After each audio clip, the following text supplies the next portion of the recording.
estamos de vuelta en este cierre de Wall Street. Tras escuchar a Jens Stoltenberg, a Anthony Blinken, al secretario de Estado norteamericano y al secretario general de la OTAN, estar muy unidos en esa respuesta tanto a Rusia como especialmente a China, que es de lo que más se ha tratado en esa rueda de prensa.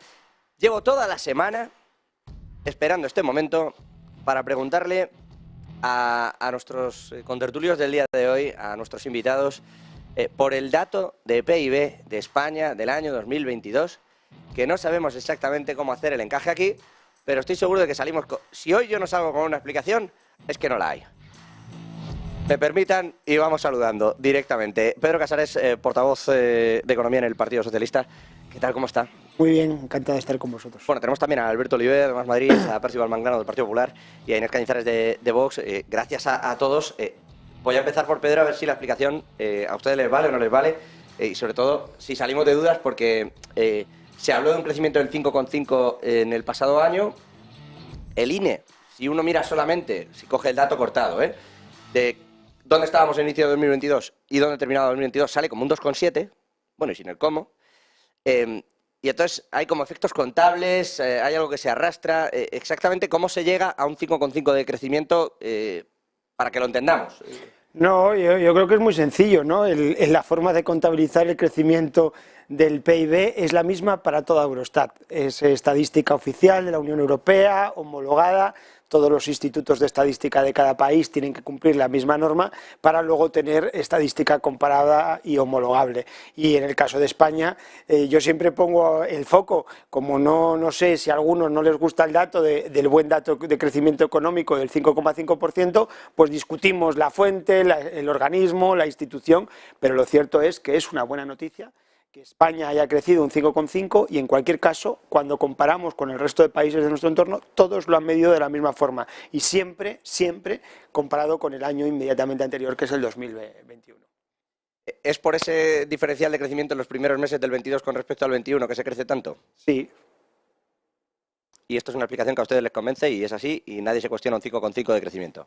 Bueno, yo creo que hay más factores que hay que poner encima de la mesa. El INE, además de dar el dato, publicó una nota aclaratoria y entonces ahí ya te empieza a decir cosas interesantes. Uno, te dice que diciembre prácticamente no lo han tenido en cuenta. Recordemos que España ha sido el primer país europeo que ha cerrado su cifra de crecimiento en 2022. Hemos sido el primero y parece ser que hemos sido bastante acelerados. Y el propio INE te dice, bueno, diciembre casi no lo hemos tenido en cuenta, pero bueno, decimos que es 5,5. Es muy posible que haya una revisión. Bueno, siempre hay, ¿no? Esto ocurre y desde luego el efecto escalón del que hablabas es evidente, que aunque prácticamente no hubiese crecido España a lo largo de 2022, siempre, porque veníamos arrastrando un crecimiento de 2021, hubiésemos estado en torno al 2 y pico %. O sea que, en fin, son cuestiones estadísticas complicadas, pero bueno, lo cierto también es que se cargaron al director del INE y eso hace crear suspicacias, ¿no? La polémica, sinceramente, porque primero todos los INEs tienen el avance y tienen a veces hasta 2 avances. Entonces, que pongas en entredicho que el INE saca un dato porque ha hecho un avance, pues obviamente luego se revisa cuando se tienen datos completos. Pero esto ocurre siempre y en todas las estadísticas. Luego, por otra parte, el dato del 2,7 y el 5,5. Pues uno estás comparando el año completo y el otro estás comparando 3 meses. Entonces, depende de lo que quieras comparar, pero hay un 2,7 y hay un 5,5. No veo dónde está la polémica. Bueno, la cuestión es que lo que existe es una sombra de duda, ¿no?, de si el Gobierno ha querido asaltar una institución, el INE, y lo hemos visto pues con el cese de esta persona, que es la primera vez que se cesa sin haber un cambio de Gobierno. Entonces, esto puede generar, como dice Percival, puede generar unas suspicacias, pero lo que está claro es que nosotros respetamos muchísimo a las instituciones. En ellas trabajan unos funcionarios con una excelente calidad y confiamos en los funcionarios. El dato de 5,5, bueno, pues habrá una revisión. Efectivamente, hemos visto ese crecimiento del 2,7, que estamos hablando del interanual, que no tiene nada que ver con el acumulado, que efectivamente son cosas distintas y no se pueden comparar. Y bueno, lo que sí que ha habido es una revisión anticipada de lo que suele haber en otros ejercicios, una revisión anticipada, y quizás, bueno, pues lo que hay que tener en cuenta es que el consumo de las familias sí que ha caído, la inversión ha caído y ha sido el sector público, con ese gasto público excesivo, el que ha provocado realmente de una manera un poco artificiosa ese crecimiento. Lo que está proponiendo es que el Estado no debería ser contracíclico y, en consecuencia, permitir una recesión de la economía, ¿entiendo? No, es que estamos en recesión, precisamente por entonces eso. el Estado no tiene que hacer nada y tiene que dejar... Yo no he dicho que tenga o no que tenga, he dicho objetivamente lo que ha sucedido. Es decir, que ha sido el Estado el que ha impulsado de una manera artificial ese crecimiento y no ha sido el sector privado ni la economía, sino mediante la intervención. Pero esto va a llevar a que el Estado siga incrementando los impuestos para seguir manteniendo ese gasto y crear un crecimiento artificial. Entonces, en algún momento esto tendrá que parar. Pero entonces, ¿hay que ir contra ciclo o hay que ir a favor de ciclo? Es que no entiendo muy bien el posicionamiento. ¿El Estado, cuando vienen mal dadas, tiene que ponerse de perfil y esconderse o tiene que ir a...? No, es que esto es importante. No, yo no he dicho que tenga que esconderse, pero lo que sí que hay que reducir son gastos que son innecesarios y que nosotros abogamos por esa reducción de gastos superfluos. No, policía no, la seguridad, la sanidad, la educación no, pero hay gasto político excesivo, tenemos el gobierno más caro de la historia y podríamos reducir, empezando por ahí. Por centrarme, y perdona que empiece por usted, Pedro, pero es lo que tiene cuando está uno en el gobierno, suele caerle. Hablaba el otro día, no voy a decir con quiénes, pero en una comida alguien decía, pues estábamos hablando de cómo va España, ¿no? Al margen de este 5,5, de este 2,7. ¿Qué tal va España? Mirábamos IPC, mirábamos los datos, mirábamos una subyacente que, hombre, nos preocupa a todos un poco también de cómo está subiendo. Y decía alguien como en broma, va muy bien, va fantástica, según los indicadores. En realidad, ¿qué maneja el gobierno y qué explicación nos da de cara sobre todo al futuro? Porque uno ve esa inflación subyacente en el 7,5 y viendo lo que está haciendo el Banco Central Europeo y que no termina de funcionar del todo, así como funciona más lo que hace la Reserva Federal contra la inflación, ¿qué vamos a hacer nosotros en España para intentar que bajen los precios de las familias? Y no sé si eso pasa por subvencionar algunas otras cuestiones, porque hemos quitado la ayuda a la gasolina y no ha bajado mucho, ¿eh? Bueno, son dos preguntas bien distintas, ¿no? El cómo va España y esto naturalmente pues depende de cuando uno, me puedo quedar en lo fácil de que era muy manida esa frase de que España va bien, pero yo creo que hay que hacer un análisis mucho más profundo, ¿no? A nadie se le escapa que el contexto económico es complicado, es difícil, pero en ese contexto, y si hacemos una comparada con el resto de países de nuestro entorno, países como Alemania, Francia o los propios Estados Unidos, España, en términos de variables macroeconómicas, va bien. Somos el país de las grandes economías de la Unión Europea que más ha crecido en 2022. Somos el país con la tasa de inflación más baja de toda la eurozona y también de la Unión Europea. Estos son datos, no son interpretables. General, no son interpretables porque son datos. En términos de empleo, en 2022 hemos creado mucho empleo en un año especialmente difícil y además de mayor calidad. Y, por ejemplo, el dato del mes de enero, por cierto, donde siempre sube el desempleo en un mes de enero en toda la serie histórica, pues está por la destrucción de empleo está por debajo del promedio de los eneros de los últimos 20 años, ¿no? Y, por supuesto, en ese contexto, pues de forma objetiva yo creo que las cosas van bien. En cuanto a la inflación nos preocupa, sí. ¿La inflación es alta? También. Pero, insisto... no, yo me refería a la parte de la subyacente, que sí, efectivamente, el dato que hay del 5,5, creo que estamos ahora mismo de inflación general. 5,8. 5,8, perdón, y 7,5 de la subyacente, perdón, efectivamente. La inflación es alta, decía, sí, nos preocupa también, pero desde luego nadie puede negar que se está reduciendo la inflación en España. En los últimos 5 meses, en 5 puntos. Hemos reducido la inflación a la mitad y somos el país que menor inflación tiene de toda la zona euro. Y en esto algo han tenido que ver las medidas del Gobierno. Naturalmente que han tenido que ver en reducir la rebaja de la factura energética, del gas, de la luz, la medida de los carburantes, la gratuidad del transporte ferroviario. Estas medidas han tenido un impacto positivo en reducir la inflación. Por tanto, son, a nuestro juicio, política económica acertada para reducir la inflación. ¿Qué va a pasar en los próximos meses? Creemos que en este primer trimestre tocará techo la inflación subyacente y a partir de entonces empezará a bajar como ha bajado la inflación general. Esas son las previsiones en las que trabaja el Gobierno. En enero, por cierto, en un mes... ¿Tienen algún objetivo? Pues el objetivo, naturalmente, cuanto menor inflación, nosotros y toda Europa, ¿no? Yo creo que esa es la línea, cuanto menor inflación, pues menor. Pero hay un dato a ese respecto, porque el mes de enero es el mes que hemos conseguido mantener la inflación, es un mes en el que han desaparecido, por ejemplo, la bonificación de los carburantes, y aún así hemos mantenido la tasa de inflación. Lo digo porque, hombre, algo han tenido que ver las medidas y lo acertado, ¿no? Naturalmente, insisto, vamos a tener que seguir tomando medidas para contener los precios. El gobierno las está tomando. Sí, bueno, vamos a dar datos que contradicen, creo, el relato de Pedro.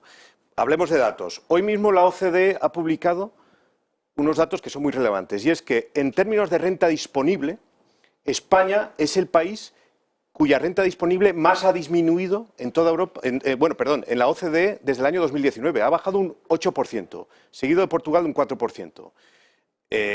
Por supuesto, el dato básico que es que España no ha recuperado el PIB, el nivel de PIB previo a la pandemia, el único país europeo que no lo ha hecho. Aquí, cuando se dice que se ha contenido la inflación, la pregunta más importante y lo que me gustaría llevarme de esta reunión es saber dónde hace la compra la vicepresidenta del Gobierno, porque hoy nos ha dicho que cuando ella hace la compra ve que los precios están bajando. Pues chico, debe ser la única persona en España que ve que la cesta de la compra está bajando, porque la cesta de la compra ha subido un 15%, y eso en el día a día la gente lo ve.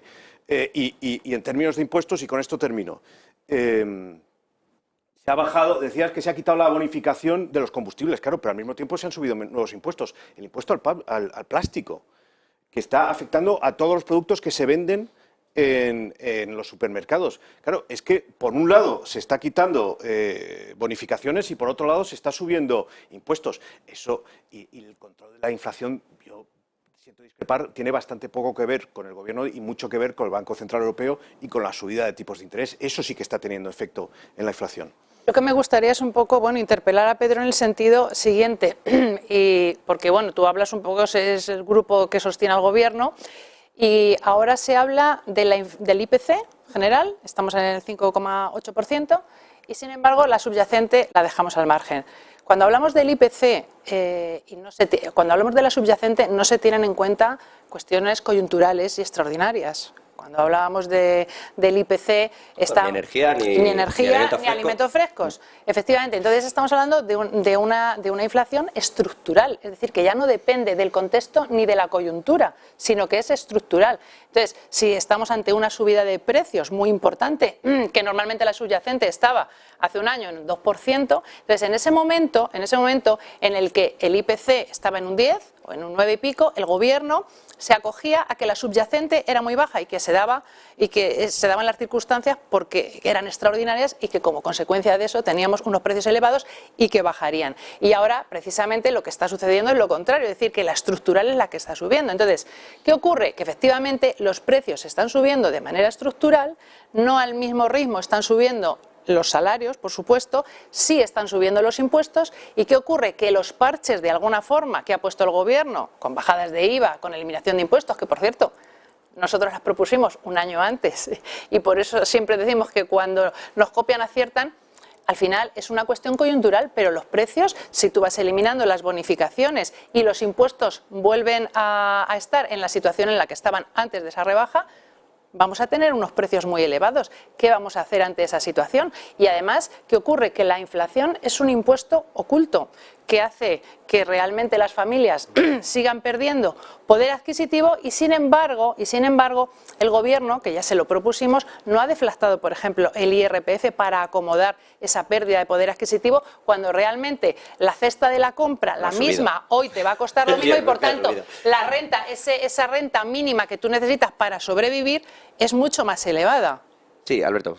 No, que a mí me resulta curioso, ¿no? Yo cuando oigo a Percival hablar de medidas intervencionistas, Yo pienso en Madrid, ¿no? Pienso en la Comunidad de Madrid y en lo que ha subido la vivienda en Madrid y en buena parte de nuestra ¿De qué medidas península, intervencionistas se ha hablado? Entonces, has dicho que el gobierno estaba haciendo lo suficiente y que además el gobierno, lo que estaba la reducción de la inflación no tenía nada que ver con sus políticas. Pero si nosotros vamos a qué políticas pueden de verdad facilitar la vida de la gente, que al final se trata de esto, ¿eh? O sea, al final lo que nosotros tenemos que hacer es, oye, alinear el interés general con el interés de las empresas y con el interés particular. Vamos a ver, ¿qué ha hecho el Partido Popular cuando ha tenido la ocasión de regular los precios de la vivienda? No ha hecho absolutamente nada. Entonces, pero vamos a hablar de prosperidad. Pues, ¿cuál es la región más próspera de España? Madrid, que lleva PP gobernando desde hace 25 años. ¿Cuál es la industria en España? ¿Qué bonificaciones tienen quienes menos lo necesitan? ¿Cuál es la tasa de exclusión social en Madrid? Percival, que una región sea rica no significa que todos sean ricos, significa que quizás algunos son ricos. Y entrando en el tema de la inflación y de la subyacente, es que apuntas una cosa muy importante. La subyacente está creciendo. ¿Y por qué está creciendo? O sea, si los precios de la energía están bajando y los alimentos frescos tiran hacia abajo de la inflación, ¿qué es lo que está ocurriendo? Pues que se está traduciendo en beneficios empresariales extraordinarios. Y yo ahí sí que le tengo que pedir al gobierno. El gobierno ha empezado a gravar de alguna manera a las grandes energéticas y está planteando el impuesto a los bancos. Hay que hacer algo. Y yo creo que el gobierno que tenemos ahora mismo tiene la legitimidad y la capacidad para hacer lo que tenga que hacer, para intentar llegar a un pacto de rentas. Y ahora mismo no estamos haciendo eso y los beneficios empresariales, y esto es un dato que podéis comprobar, están disparados. Los bancos han sacado un beneficio de 20.000 millones de euros. Sí, pero los bancos no son todas las empresas de España. Y España está conformada por un tejido empresarial que el 99% son pymes y autónomos, con menos de 10 empleados. Y a esas se les ha subido el coste de sus insumos y su coste de producción también se ha elevado. Los beneficios empresariales están en máximos históricos, y esto no es del sector de la banca, que ni siquiera está dentro de las cuestiones vinculadas al IPC, o sea, en las hipotecas no entran en el IPC. Ya lo sé, no, para nada. Entonces, estamos hablando de que, en general, las empresas están teniendo beneficios extraordinarios, y yo creo que eso merece un análisis. Díselo a los autónomos, para el que nos está viendo, ¿cómo casa? Y lo digo de verdad, intentando en un global de entendimiento, porque creo que pasa siempre que se tienen estas charlas, cuando uno ve el Congreso, cuando uno ve lo que ocurre y cómo vamos unos frente a otros, es fácil. Oye, yo tengo este argumento y ¿cómo casa que la OCDE diga lo que efectivamente ha dicho sobre la capacidad de rentas de España y la lectura que está haciendo Pedro, que también efectivamente son los datos que son? Pero ¿cómo se casa eso? Porque claro, uno está en su casa y dice, bueno, pues entonces voto a este o voto a este otro. Ya, pero ¿cómo casa si estamos creciendo un 5,5? O sea, crecemos un 5,5. La inflación está, entre comillas, controlada, quiero decir. 5,8, se supone que sigue bajando. Percival dice, bueno, es por el Banco Central Europeo, el Banco Central Europeo hace sus cosas también. Es verdad que las compras conjuntas de la Unión Europea de gas y electricidad han ayudado mucho. Lo reconoce incluso también el propio Banco Central Europeo, que impacta mucho. Más allá de lo que haga el propio gobierno. Pero todo esto es verdad. Todos los datos que dan son verdad. Y sirven para una cosa y para la contraria. Pero ¿cómo casa con el hecho de que yo tenga una inflación subyacente del 7,8, de que tenga menor renta disponible, de que esté ocurriendo también que las empresas, o algunos bancos, más allá de la medida que se va a tomar, ¿cómo casa esto económicamente? O sea, ¿cómo lo tiene que entender alguien en su casa? ¿Cómo es posible? Si estamos creciendo, si cae la inflación, si va bien, ¿por qué yo tengo menos renta? ¿Por qué la subyacente sube? ¿Cómo se le explica esto? Bueno, que tengas menos renta, todo eso es muy discutible, porque ha habido medidas de incremento precisamente y de mantenimiento de rentas por parte del Gobierno de España durante todo este tiempo. Se han bajado además impuestos a las rentas más bajas en el IRPF, prácticamente a la mitad de los contribuyentes hoy, a partir del 1 de enero de este año, pagan menos impuestos, y hay una cosa extraordinaria que yo creo que tampoco nadie puede negar: hoy tenemos más personas trabajando en España que nunca en nuestra historia. Por tanto, hay más gente que forma parte del mercado de trabajo, y la tasa de paro es hoy, por ejemplo, no estamos hablando, hoy es la mitad que cuando gobernaba el Partido Popular. Tenemos una tasa de paro por debajo del 13%, frente al 26% que llegamos a tener con el Partido Popular. Esto es un dato. Pero yo insisto, porque esto al final podemos estar aquí... Claro, yo por eso digo, ¿cómo se casa? ¿Cómo casa un universo con el otro? Porque dando unos y otros argumentos a favor y en contra, si queréis. Yo creo que hoy por hoy, y de verdad lo creo, nadie discute la respuesta de política económica que ha dado el Gobierno en unas circunstancias muy complicadas. Primero la pandemia y ahora la guerra. Se han demostrado acertadas las medidas del Gobierno de España, los datos están ahí, y además que nuestro país haya sido vanguardia, por ejemplo, para la excepción ibérica, que algunos criticaron, hoy todos los países quieren imitar, que hemos sido vanguardia para exigir a Europa que tuviésemos fondos europeos que ayudasen en la recuperación. Eso España ha estado a la vanguardia y en el liderazgo de un gobierno, ¿no? Por tanto, yo creo que, de verdad, creo que más allá de que unos podamos dar unos datos y otros, los datos están ahí, están más... pero todos son datos de un lado, o sea, no, la pero OCDE no, también tiene los datos. pero no son datos de un lado o de otro, que hoy hay más personas que nunca trabajando en la historia Sí, de España, es un dato cierto. Claro, pero que digo hoy, que no, pero que la hoy renta... tenemos la inflación más baja de la Unión Europea y de la Eurozona, es un dato cierto.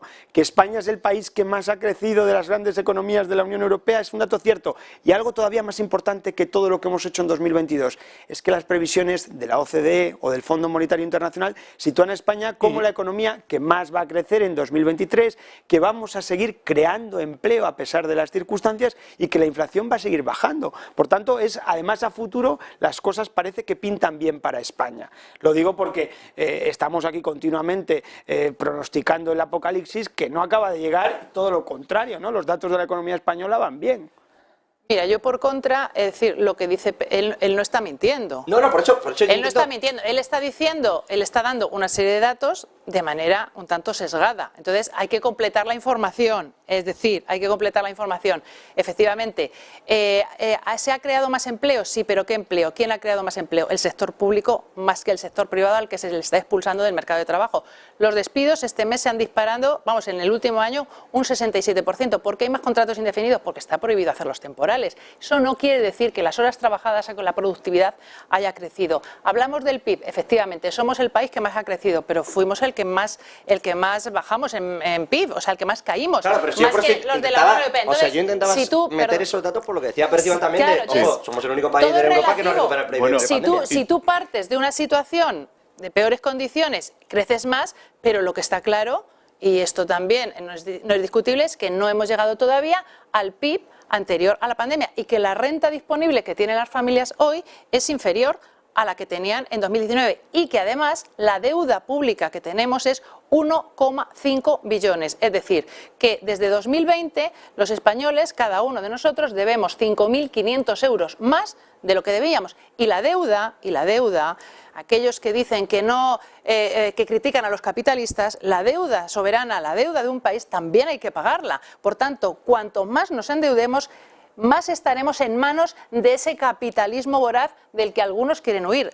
¿Qué recetas damos a esto? Bueno, pues nosotros queremos prosperidad para que haya libertad, porque al final, y con esto termino, si en un país, que es lo que no me cuadra y lo que me gustaría que Pedro nos explicase. Yo si me dejáis lo explico, ¿eh? Sí, no, vamos a ver, pero esto es una cierta incongruencia, es decir, España va bien, estamos creciendo, estamos fenomenal, todo va muy bien, pero sin embargo el gobierno está constantemente hablando de los presupuestos con el mayor gasto social de la historia. Todo ayudas, 200 euros de ayuda, ayuda al combustible, y yo digo, si nos estamos dedicando a rescatar cada año a más personas con menos recursos, no lo estaremos haciendo, en este caso no lo estará haciendo el gobierno también, porque aquí de lo que se trata es que la inversión social debe existir, pero de lo que se trata es que las personas por ellas mismas sean capaces de tener un trabajo, de encontrar la prosperidad y que el Estado esté ahí, por supuesto, el Estado, de manera subsidiaria para que cuando se necesite existe ese paraguas de protección, pero lo que no podemos estar es viviendo de manera continua e indefinida de las ayudas del Estado, porque eso es insostenible. Perciban, Alberto, y luego Pedro, que me parece que vas a tener que responder a más de una. Bueno, más datos, y cuantos más datos pongamos encima de la mesa, los espectadores podrán hacerse ellos una composición del lugar. Decía Pedro que ahora trabaja más gente que hace 2 años. También es cierto que hay menos horas trabajadas, y esto es un dato objetivo. ¿Tiene que ver con los fijos discontinuos? Bueno, tiene mucho que ver, claro, que igual que teníamos dudas sobre los datos del INE, tenemos datos sobre los datos, tenemos dudas sobre los datos de los empleados. Pero también, y algo que a la izquierda es muy sensible a ello, el riesgo de pobreza. Según el INE, el riesgo de pobreza ha subido en España. Y estamos en torno a 23 millones de personas, creo que viven ahora mismo en riesgo de pobreza en España. Bueno, pues eso hay que ponerlo encima de la mesa. Entonces, decía Pedro, no es discutible o no se debe discutir que ha habido una buena respuesta a la crisis. Bueno, pues con todos mis respetos, yo te lo voy a discutir. Y lo voy a discutir basándome en una idea, y es la siguiente. ¿Qué podría haber hecho España para que ya hubiésemos recuperado a fecha de hoy el nivel de PIB previo a la pandemia? Yo creo que ese es el objetivo que tendríamos que habernos puesto, dado que todos los demás países europeos lo han hecho, y hay algunos países, tipo Irlanda, que tienen un PIB muy superior hoy al que tenían antes de la pandemia. Más del 15%. Sí, más de un 15%. Entonces, cosas que yo creo que se han hecho mal. Fiarlo todo a subidas de impuestos y a políticas de demanda pública, yo creo que ha sido un error, que eso ha lastrado la competitividad de la economía española. Además, creando una sensación de inseguridad jurídica de la que han tomado nota no solamente las empresas españolas, sino también los potenciales inversores extranjeros. Cuando se aprueban impuestos que tienen, voy a decirlo de manera educada, que tienen vicios de inconstitucionalidad clara, tipo el impuesto a la banca, el impuesto a la energética, el impuesto que se ha sacado el gobierno de la manga contra los madrileños con este impuesto de patrimonio bis, que se va a poner exclusivamente en gran medida para los madrileños y los andaluces que han bonificado el impuesto al patrimonio hasta ahora y que ya se ha recurrido desde el Gobierno de la Comunidad de Madrid al Tribunal Constitucional. Claro, todo eso lo que manda es un mensaje de ataque a los generadores de riqueza en España, por no hablar de los socios del Gobierno, tipo Podemos, que se dedican a atacar a Mercadona, a Inditex y a cualquier empresa que tenga éxito en España. Pues claro, es difícil que la prosperidad se genere en España cuando se está atacando a los generadores de prosperidad en España. Si se cree fundamentalmente en la economía de mercado y que las empresas generan riqueza y prosperidad para todos, la respuesta no es atacarlas, ni retóricamente, ni con impuestos, ni con todo tipo de trabas burocráticas. La respuesta tendría que haber sido mucho más favorable a esas empresas. Alberto. Intento seguir a Percival, pero me cuesta mucho en algunos aspectos, ¿no? Porque dice, no hay que hacer políticas de demanda, entonces hay que hacer políticas de oferta, entiendo, según tu criterio. Pero entonces, lo único que has dicho de todas las medidas que podría haber llevado a cabo un eventual gobierno del Partido Popular es lo mismo que dice el señor Lasquete y la Comunidad de Madrid, bajar impuestos. Bueno, pues yo creo que bajar impuestos, cuando solo... Y tener la menor deuda de toda España, por ejemplo. La Comunidad de Madrid tiene la menor deuda por PIB de toda España. Habiendo aumentado 15.000 millones de euros en los últimos 3 años. Pero bueno, no pasa el nada. Porcentaje sigue siendo la más baja. La más baja, claro. Es que eso no te gusta recordar. Respondiendo a la pregunta, o sea, yo creo que la respuesta a por qué la OCDE dice que España, efectivamente, porque hay una gran desigualdad. O sea, España cada vez va a un modelo donde cada vez hay más pocos con mucho dinero y cada vez hay más gente que no llega a fin de mes, que vamos con el agua al cuello. Y fruto de determinadas políticas en determinados sitios donde se regala el dinero a determinadas personas, Percival, como es la Comunidad de Madrid.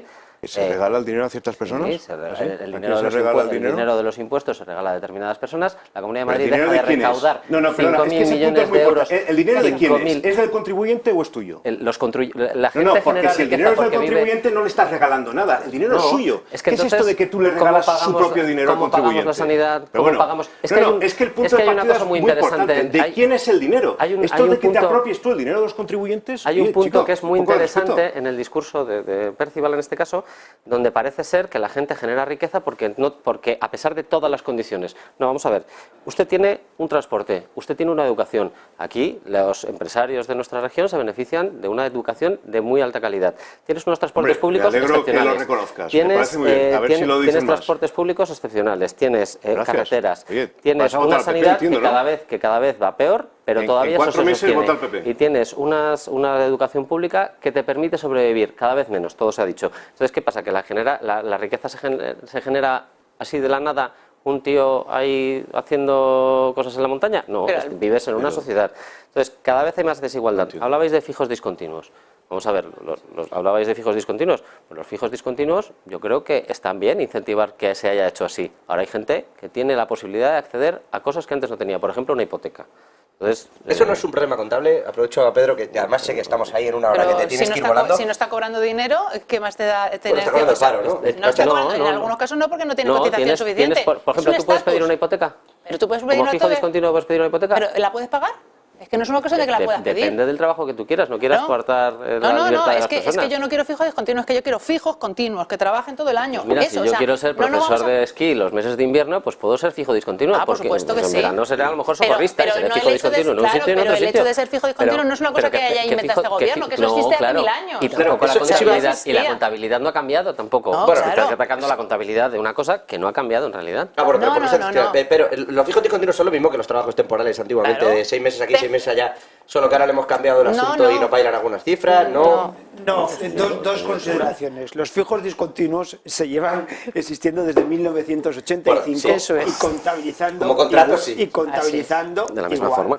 ¿Qué ocurre? Me dice, ¿son lo mismo un temporal que un fijo discontinuo? No, porque un fijo discontinuo... Pues tiene como la seguridad del contrato, ¿no? En teoría. Tiene más derechos laborales. Eso es. Y tiene la posibilidad de tener subsidio por desempleo y decir, yo tengo un contrato que por las circunstancias de la producción se produce en el verano, como decíamos, o se produce en el periodo de invierno. Pero algunas consideraciones que me gustaría hacer, porque les veo a todos preocupados por la pobreza y por la desigualdad, y yo lo reconozco, tenemos un problema de desigualdad en España, existe, y por tanto, si lo reconocemos, hay que combatirlo. Y yo no sé por qué la gente está, los que hoy nos acompañan en la tertulia, tan preocupados de la pobreza y la desigualdad, y luego votan en contra, por ejemplo, del ingreso mínimo vital, de la subida del salario mínimo interprofesional, de una reforma laboral que da más derechos a los trabajadores. No lo entiendo. Porque no funciona. Porque no la desigualdad ha subido. Si es que lo estás admitiendo, hombre, que no funciona. Como Dices todo eso y la desigualdad sube. Exactamente. Si tú propones medidas que crees que van a paliar esto y estás viendo que no las palían, pues entonces no son las medidas adecuadas.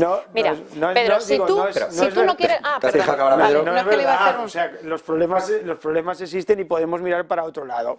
Segunda consideración, y aquí quiero defender, porque se ha cuestionado la inversión pública, el gasto público, la inversión social.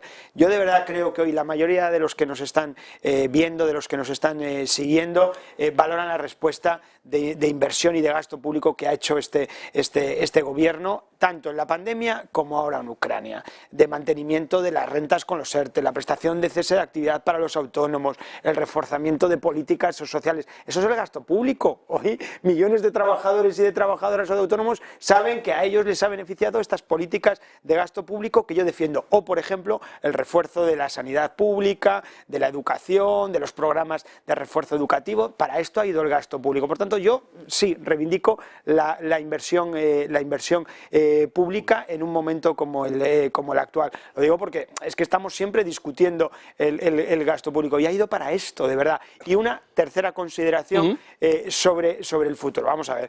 España hoy es un país atractivo para los inversores internacionales. Podamos contar... Pese al gobierno. Gracias en buena medida al gobierno. Unos meses votas al PSOE. La inversión ha quedado un 7%. Es atractivo. Y además algo que es de fondo frente al ruido. Estamos liderando desde España una reforma de nuestro sistema productivo y de nuestro clima de negocios sin precedentes en democracia. Podemos entrar en el ruido o no, pero esto es una realidad de lo que se está haciendo para fortalecer al tejido productivo, al tejido empresarial, para reforzar la financiación de las empresas. Por cierto, normas que han tenido un amplio consenso en el Congreso de los Diputados, a izquierda y a derecha. La última, por ejemplo, la reforma de la Ley del Mercado de Valores, prácticamente por unanimidad de la Cámara. Lo mismo con la Ley de Startups, la Ley de Creación y Crecimiento de Empresas. O sea, son leyes que estamos mejorando el clima en nuestro país hacia futuro, para tener ese mayor crecimiento que tanto nos preocupa a futuro. Le voy a coger casi los 3 guantes y se lo dejo a todo el mundo. Uno, habla de esa inversión que dice es atractiva. 7,5 de cada 10 euros entran en la Comunidad de Madrid, de lo que entra en España, según datos del propio Ministerio. Claro, lo digo en el sentido de si se va a hacer algo por repartirlo o no, por preguntarle.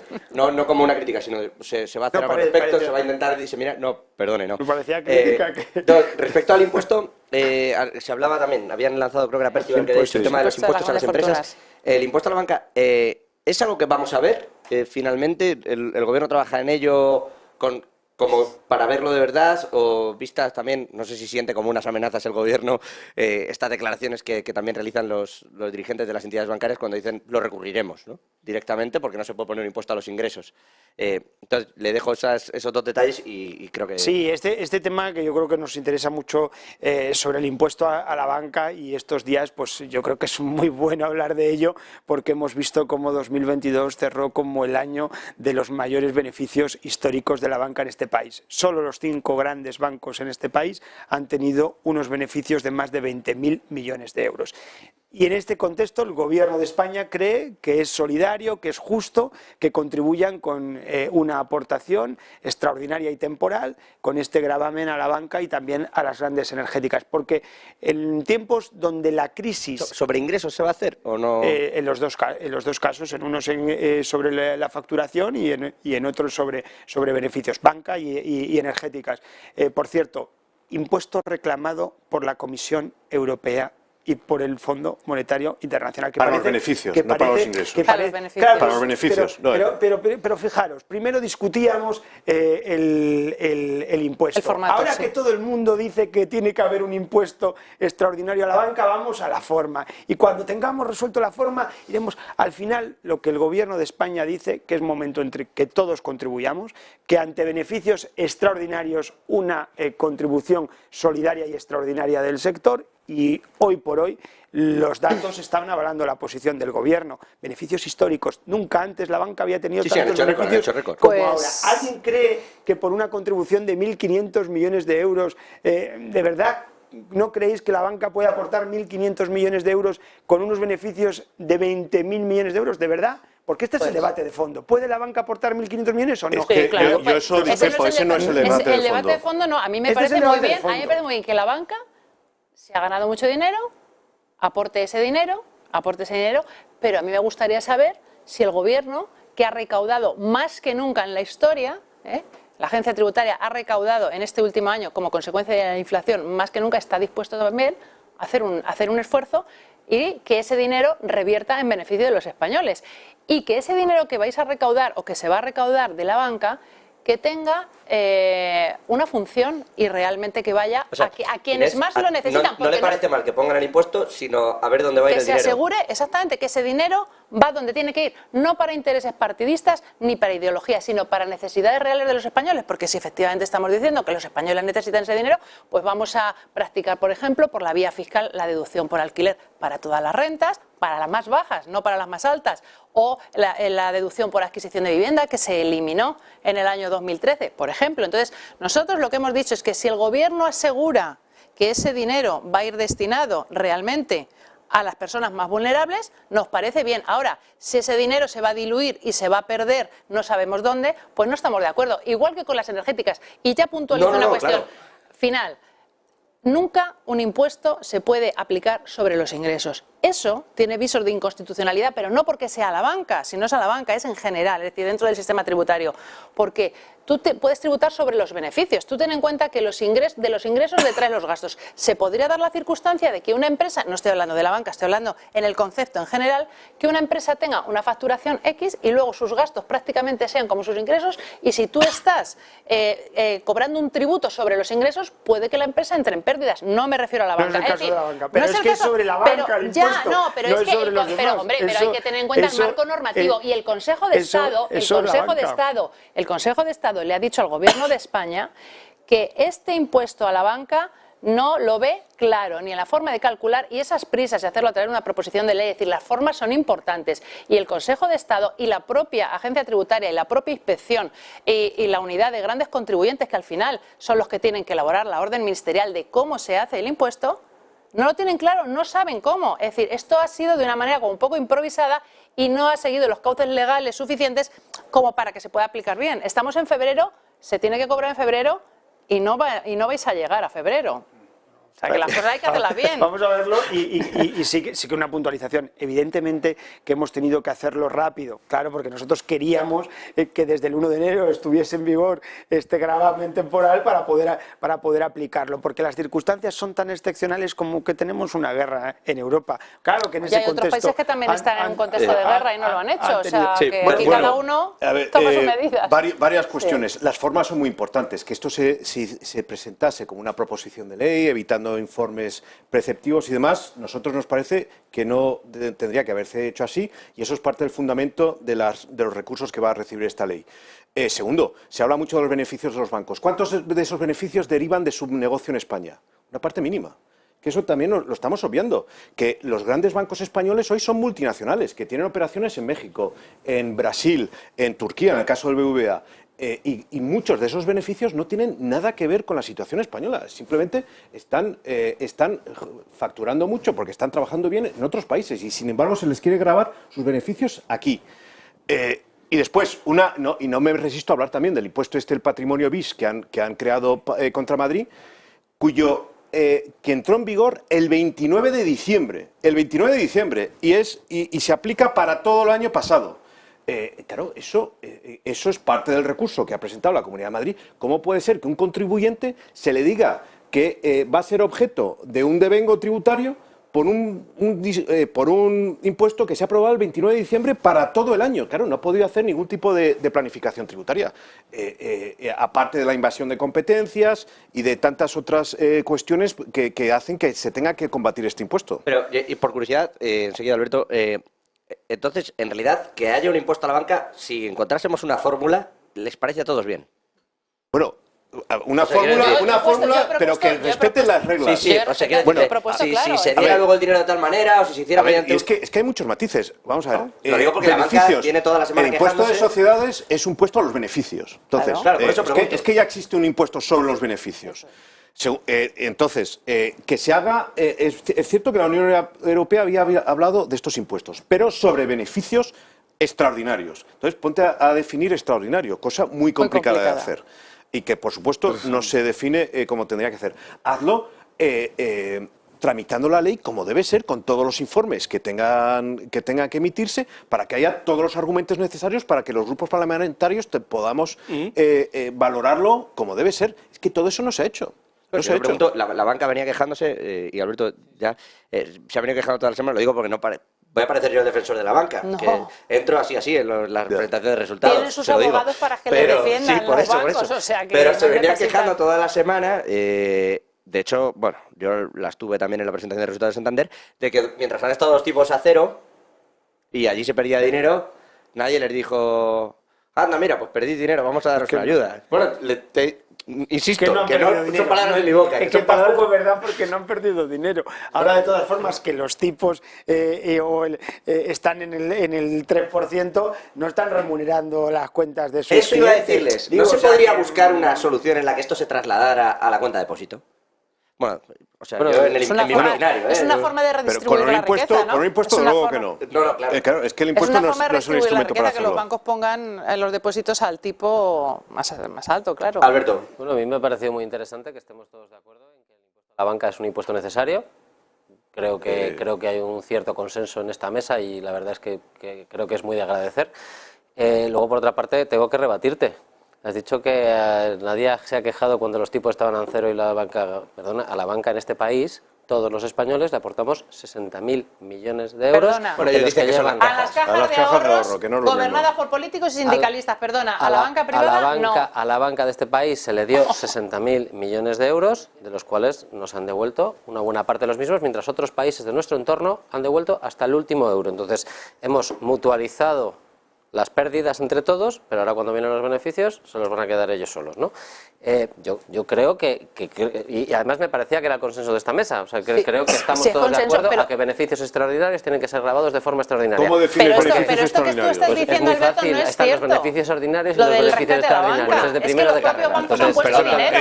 Eso es un sofisma de libro, lo que me acabas de hacer. Alberto, es que los propios bancos, y yo no voy a defender a los bancos porque ya tienen sus abogados para que les defiendan, los bancos en ese rescate cajario, no bancario, que fueron las cajas de ahorros, que en la mayoría estaban gobernadas por políticos que no tenían tenían ni idea. Cuando algunos bancos se engulleron cajas, Pero- se dieron una serie de seguros y una Bueno, garantías sí, pero que es que hubo supusieron bancos dinero que ya no estatal voy a en decir a los cuentas bancos, públicas. pero quiero Y decir que las cuentas cosas- bancos. Se ha quedado que la- con toda la cartera de Caja Madrid. que y las Caja cosas- Madrid, que las efectivamente, cosas gobernado, también hay que llamarlas seguramente por su perciba el nombre, Manglano, que sepa que las mucho más cosas que yo de también Caja Madrid, hay que ser- estaba gobernado por políticos, efectivamente. Eso Pero es la lo que quería Caixa, decir. por ejemplo, no quebró. Quebraron determinadas cajas Pero por que la Caixa determinadas es un banco. circunstancias. La Caixa es un banco. Sí, la Caixa no quebró. Quebraron Caja Madrid, Claro, gobernada Caja por el de Partido Ahorros. Popular, Banco de Valencia, gobernada por el Partido Popular. Caixa y- Catalana. Caixa Catalana, Caixa claro, Catalana, claro, exactamente. gobernada va, por- pues y eso. el Banco de Sí, yo no estoy Galicia. defendiendo, Ya, yo no por defiendo supongo, por- al por Partido los Popular, socios del pero que la Narcís banca Serra nos privada, suena que la que banca representa- privada sí. también puso su dinero luego en ese rescate, a las otras. Pero que aquí hemos mutualizado las Por pérdidas de supuesto. todos los bancos y luego cuando hay que Esas arrimar el cajas. horno resulta que no se si estamos todos de acuerdo encontraremos la fórmula seguro de llegar a un acuerdo. Son las 9:10 de la noche y el bueno de Pedro Casares nos va a matar, que sé que tiene jaleo y que tiene prisa. Le agradezco en todo caso, igual que a todos, Pedro Casares, portavoz de Economía en el Partido Socialista. Gracias por venir, les agradezco a todos esta charla, creo que es instructivo, creo que además podemos aprender Sí. mucho y que, bueno, pues ratito a ratito, si nos sacan ese hueco y nos lo dedican aquí a nosotros y a los espectadores de Negocios Televisión, pues creo que vamos a ganar todos. Inés Cañizares, diputada del Congreso de los Diputados por parte del Grupo Político Vox, gracias. A vosotros, Percival Manglano, desde el Partido Popular, también diputado. Placer. Y Placer. Alberto Oliver, desde Más Madrid. Un gusto volverles a ver a todos, ponerles además rostros, que con esto de la pandemia se nos olvida ya mucho esto de venir a las tertulias. Gracias a todos ustedes. Un minuto y, como siempre, nos vamos al mercado con Javier del Valle.